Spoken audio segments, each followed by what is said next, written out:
Bueno, todo esto que nos platicas nos parece súper interesante, me parece que tienes unas experiencias súper enriquecedoras, pero a mí me gustaría que nos pudieras decir, o en tu opinión, yo me imagino que hay muchas escuelas en el país que probablemente están pensando los directores, bueno, sí, pero en mi escuela no se va a poder, no tengo los recursos, etcétera. Entonces, ¿cómo responderías a eso? O sea, ¿se requieren los recursos necesariamente para implementar estos cambios?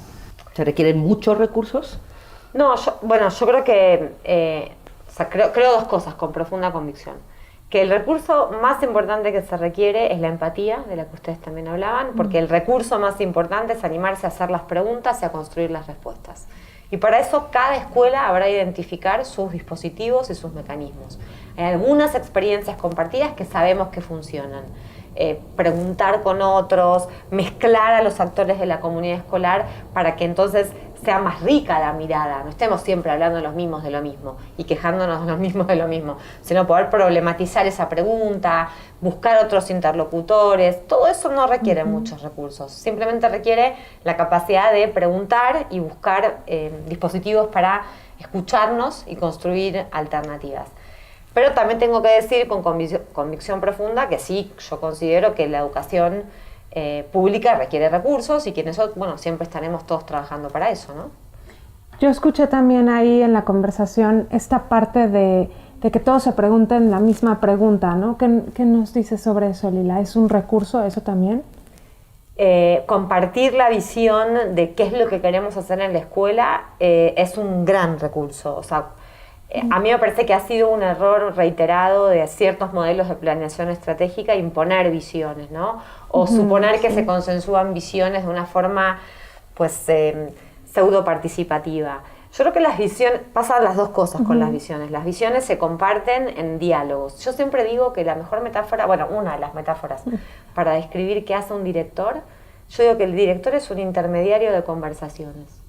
Se la pasa haciendo que lo que conversó con unos lo escuchen otros y entonces se enriquezca y converse con otros, y que gran parte de lo que hacemos es estar en reuniones que favorezcan que esas conversaciones fluyan.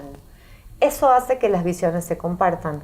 Y entonces gran parte del trabajo del director es amasar la visión y hacer que en las conversaciones que suceden esa visión emerja y la gente la considere propia, ¿no? Que se logre un lenguaje compartido. Exacto, exacto. ¿Y cuáles han sido los principales obstáculos, los principales retos a los que tú, el resto de los directivos de la escuela en la que estás, de los maestros, se han enfrentado? ¿Cuáles son los principales obstáculos a los que se han enfrentado para transformar la escuela y hacerla relevante? Yo creo que hay como una serie de obstáculos importantes en el proceso, ¿no? Porque todavía estamos en proceso de hacerla relevante y transformarla. El primero es, que son dos, pero que van de la mano, la expectativa de respuesta pronta. O sea, la intolerancia a los procesos que... el pastel se cocina en este tiempo. Si lo sacas antes, no hay pastel. O sea, hay algo que se parece a un pastel, pero no es un una pastel. masa amorfa. Bueno, cambiar una escuela requiere un tiempo. Y hoy la verdad es que vivimos circunstancias históricas, políticas, sociales, culturales, en donde los tiempos son muy vertiginosos. Entonces las expectativas de que haya rápidamente indicadores de cambio pueden atentar contra el cambio, porque te hacen acelerar procesos y a los directores nos generan una ansiedad increíble. Porque simular. Bueno, esa es la otra. Entonces si no, te quedas en la superficialidad del cambio, que es cosmética, pero que realmente no va a la profundidad. Entonces yo creo que un obstáculo es lidiar con y manejar desde la gestión, digamos, desde lo que le toca al líder, al director, yo lo voy a decir como me sale, que es aguantar la presión de que esto pase y pase rápido. O sea, esto va a pasar, pero no va a pasar rápido. Va a llevar un tiempo. Y tienes a padres de familia, diferentes actores, desde los supervisores, la política, autoridades políticas, lo que fuera, esperando a ver, ¿cómo es esto? ¿Cómo va a cambiar cuándo? Y la verdad es que no es que los chicos van a aprender más y mejor a los 3 meses, porque es un proceso muy complejo. Sumado a esto, creo que lo que hay que reconocer es que el cambio más importante es cultural, es del orden de la cultura escolar. Y nosotros como directores tenemos la responsabilidad de darle sentido al cambio de la cultura escolar con los agentes de la cultura. ¿Qué es eso de la cultura escolar, Liz? Yo creo que la cultura escolar es la forma en la que se trabaja en la escuela, se aprende en la escuela, cómo una organización vive y se maneja orgánicamente. El sentido que los sujetos le dan al estar en esa institución. Y sus prácticas concretas. Exactamente. Y cómo se espera que respondan ante determinadas situaciones. Viene un padre de familia, cómo se espera que se lo atienda, cómo espera un padre de familia que la escuela responda a tal problema. O sea, ¿Cómo todo espero eso yo, director, que me hable el padre de familia, Exacto. etcétera? Todo eso es parte de la cultura. Si nosotros queremos promover modelos educativos más inclusivos, de calidad, que preparen a los chicos con las herramientas del futuro, la cultura escolar tiene que cambiar. Y cambiar una cultura lleva mucho tiempo. Por eso digo que los directores tenemos que acompañar el proceso y aguantar la presión. Y en eso de cambiar la cultura, el papel del director primero, de los subdirectores o de los, digamos, resto de los directivos, los maestros es clave, ¿no? Y mucho es el ejemplo. Es gobernar con el ejemplo, como se decía antiguamente, ¿o no? Sí. ¿Qué tanta importancia tiene eso? Yo creo que es totalmente importante. Uno no puede pretender tener una filosofía constructivista en las aulas con docentes que hacen lo que les dice el director. Es decir, no puede pretender que los alumnos piensen si no genera condiciones de pensamiento para los maestros. Entonces, yo creo que no es un tema de ejemplo, es un tema de que se vive, porque aparte de eso ni siquiera es que sea un ejemplo. La cultura, podemos decir que es del orden de lo implícito en muchos sentidos. Se respira cierta forma de trabajarlo. Los chicos ven cómo se dirigen entre sí los docentes. Los chicos ven cómo se dirigen entre sí directores y maestros. Y eso no hay que explicarlo mucho. Sí, sí. Entonces, si nosotros queremos que entre ellos existan ciertos tipos de vínculo, los adultos tenemos que ser los primeros capaces de trabajar en equipo, colaborar, disentir, pensar críticamente, resolver problemas. Por eso digo que es el orden de cambio de la cultura organizacional de la escuela.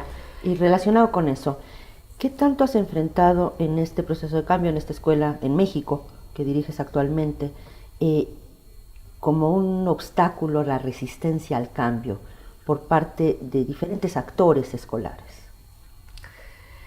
Yo creo que el tema de la resistencia al cambio es un tema para deconstruir un poquito. O sea, yo sí creo que existe, por supuesto, resistencia al cambio. O sea, en todo. Hay gente que puede que no le haga sentido esto y tiene derecho a no elegirlo, digamos, ¿no?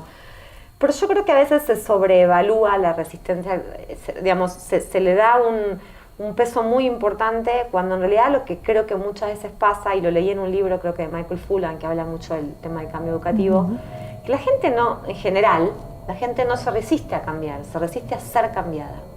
Es decir, cuando no le hace sentido el cambio, no va a cambiar. El tema es que el cambio le haga sentido. Tiene derecho a que no le haga sentido. En ese sentido, elegir no moverse del lugar. Pero si hay condiciones para la construcción de un sentido orientador del cambio, es probable que la resistencia sea menor, no que esté neutralizada. Bueno, esa sería mi respuesta frente al tema de la resistencia. Y también entender que la gente maneja esos procesos de cambio con tiempos y ritmos diversos. Eso me parece muy importante. No todos vamos al mismo ritmo, no todos cambiamos de la misma forma, no todos podemos responder a las expectativas del director de la misma manera. Y yo creo que parte del trabajo del director es contener esa heterogeneidad de procesos de cambio. Sí, vemos que estos desafíos, que creo que todos los directores que nos podrían estar escuchando se van a sentir completamente en un espejo, ¿no? Ellos lo han vivido, han tenido que generar cambios en sus propias escuelas. ¿Qué estrategias concretas, así tú llegas a tu escuela mañana, has implementado de forma que te ayude a sobrepasar estos desafíos, ¿no? Sí. Bueno, algunas las fuimos mencionando en la conversación, pero hay algunas otras que podría puntualizar. Las que fuimos mencionando fue esto de la construcción del sentido compartido, la visión compartida, estas mesas de diseño donde todos nos sentamos a pensar en las preguntas. Esas son algunas estrategias. Otras, bueno, esta idea fuerte de en verdad construir una cultura escolar en donde todos se consideren a sí mismos agentes de cambio. Pero, por ejemplo, otra cosa que para mí fue muy importante cuando empezamos el proceso, no les digo que esto es lineal, ¿no? Habría que ver cómo se arma en cada caso, pero una cosa que fue muy importante es empezar por lo que hacemos bien. Sí. Algo que nosotros llamamos, nosotros le inventamos este nombre, probablemente está escrito en algún lado, si no lo cito apropiadamente es porque no lo leí, pero nosotros lo llamamos la matriz de nuestro capital creativo. O sea, ¿qué es lo que hacemos bien en la escuela? ¿Qué es lo que sí funciona? ¿Qué es lo que sí nos gusta? ¿Qué es lo que sí podemos decir? Esta es nuestra fortaleza. Y sobre esa base construir el cambio. Porque cambiar en una situación de crisis es muy difícil. Claro. Y estás como muy pegado al problema. Sí. Entonces, tratamos de hacer una lista de todo lo que nos gusta de la escuela. Y, por ejemplo, en este proceso, ¿tú le comunicas a los padres, le comunicas a los estudiantes? ¿Va a haber un cambio? Qué bueno lo que dices, porque otra estrategia que yo también menciono mucho, bueno, lo del la capital la matriz del capital creativo me parece muy importante, porque aparte le da, empoderas a toda la comunidad escolar, es decir, hay cosas que hacemos súper bien y que hay que sostener y que las tenemos que seguir haciendo. Y desde estas vamos a pensar cómo hackeamos el resto. Y estas podrán ser ejemplo de buenos hackeos, porque las podemos enriquecer y podemos hackear estas para que sean mejores, etc. Y hay otra que yo pongo siempre cuando explico algo y pongo comunicación, comunicación, comunicación. Las escuelas no tenemos, y esto es parte del cambio cultural, buenas prácticas comunicativas hacia el interior de nuestras comunidades escolares ni hacia el exterior de nuestras comunidades. No tenemos mecanismos y solemos comunicar a través de circulares.